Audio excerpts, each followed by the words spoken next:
Obligation and contract. Article 1285 to 1291.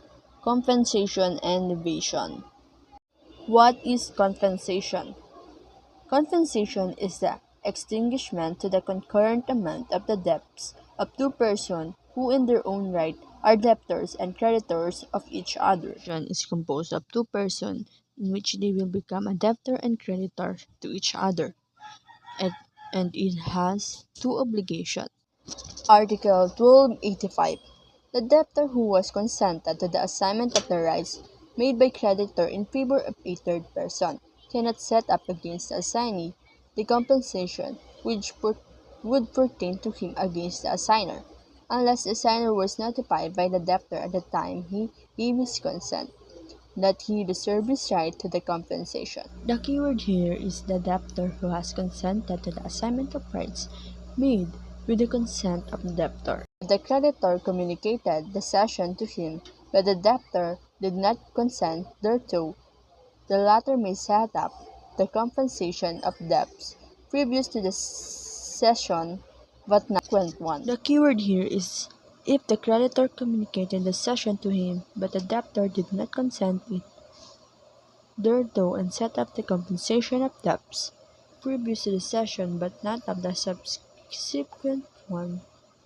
So, without the consent but have knowledge with assignment. Paragraph 3. If the assignment is made without the knowledge of the debtor, he may set up the compensation of all credits prior to the same and also later ones until he had the knowledge of the assignment. The keyword here is without knowledge in assignment. The assignment may be made without the knowledge of the debtor. Debtor can set up compensation as a defense for all debts maturing prior to his knowledge of the assignment. The crucial here is the time of knowledge of the assignment, hindi yung time of assignment itself. Article 1285. Example, paragraph 1. Ying owes Yang 1 million due yesterday. Yang also owe Ying 300k due yesterday. The debts are both true and demandable. Yang assigned his credit to Yong, and Ying consented it. How much can collect from Ying? Compensation cannot be set up if Ying only give 700k to Yong, because Yang also owe Ying 300,000. Because there is a consent and so therefore a waiver of the compensation. If Yang assigned his credit to Yong, then the compensation will be completely paid, or 100 million, because there is a consent and knowledge of Ying. Ying still get the 300,000 from Yang. If Ying have consent, reserve, and compensation, then pwede na ibawas yung may utang niya sa'yo. Article 1285, example, paragraph 2. Ying owes Yang 1 million due in December 1. Yang owes Ying 1.5 million due December 5. For another transaction, Ying owes Yang 500,000 due December 15. Ying assigned his right to Yong on December 10. Ying notified Yang but Yang did not give his consent to the assignment. The compensation could be set up to the previous assignment. Yong only received the previous debts before the assignment happened because it is without a consent, so 500,000. Article 1285, example, paragraph 3. Ying's owe Yang 1 million due in December 1. Yang owes Ying 1.5 million due in December 5. For another transaction, Ying owes Yang 500,000 due in December 15. Ying assigned his right without the knowledge to Yang on December 10. Yang learned the assignment on December 25 and already matured. Yang can consent of credit before and after. So, Ying have assignment without knowledge. It happened he knows the assignment on December 25 because of all the application are matured. So, it means need compensation or need to be paid. Article 1286.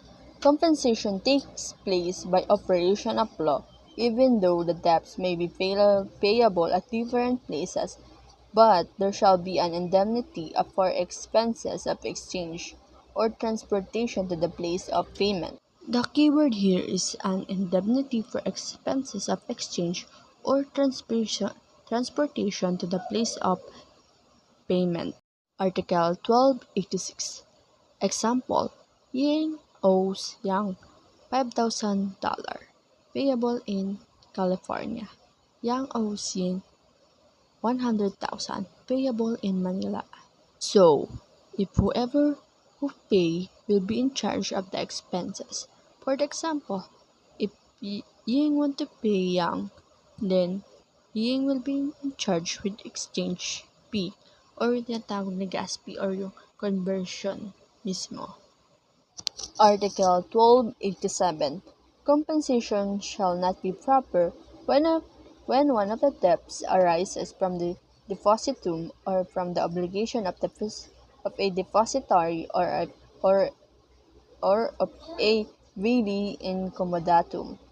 Neither can compensation be set up against creditor who has a claim for support due by gratuitous title without the prejudice to the provision of paragraph 2 of Article 301. The keyword here is one of the debts arises from a depositum commodatum and a creditor who has a claim for support.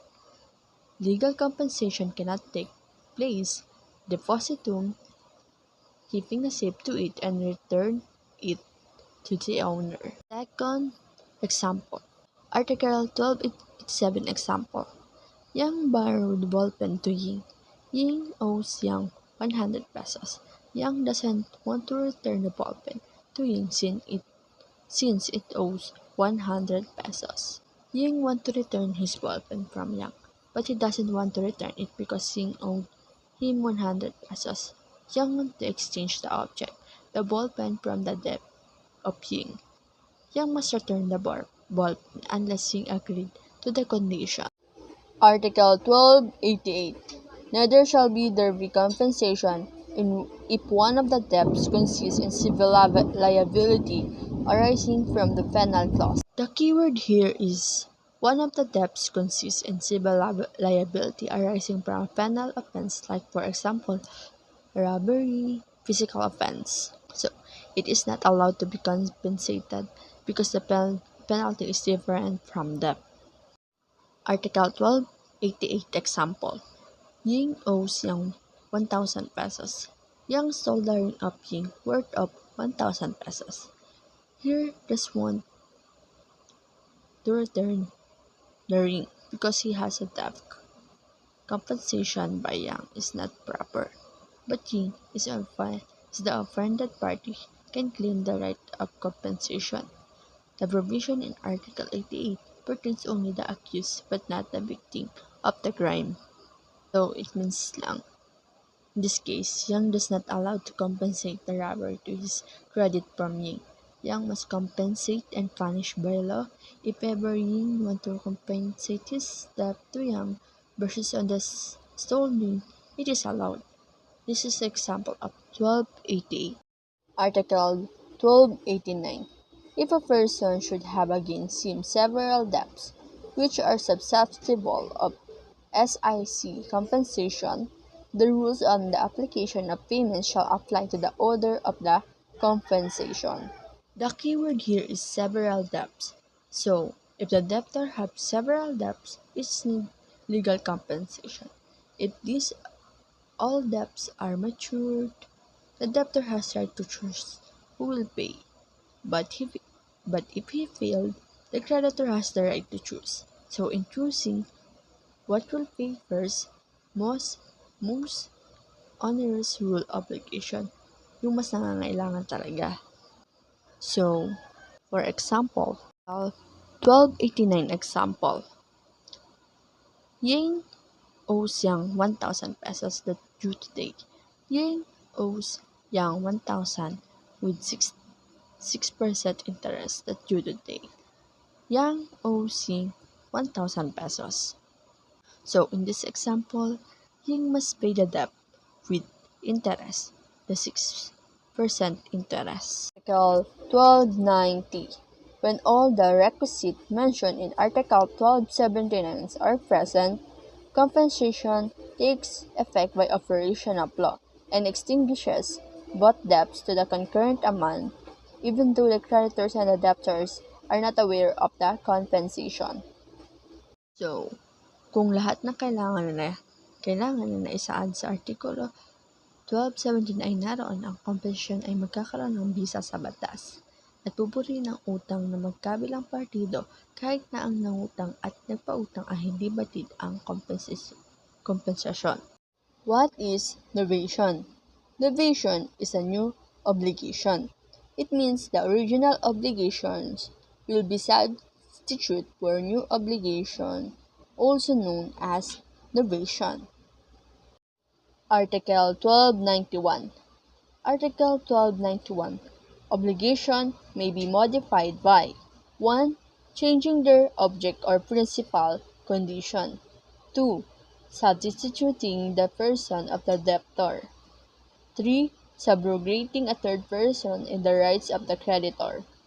Objective means is change about in objects. Personal or subjective, it is a change of a debtor and creditor. Mix, it's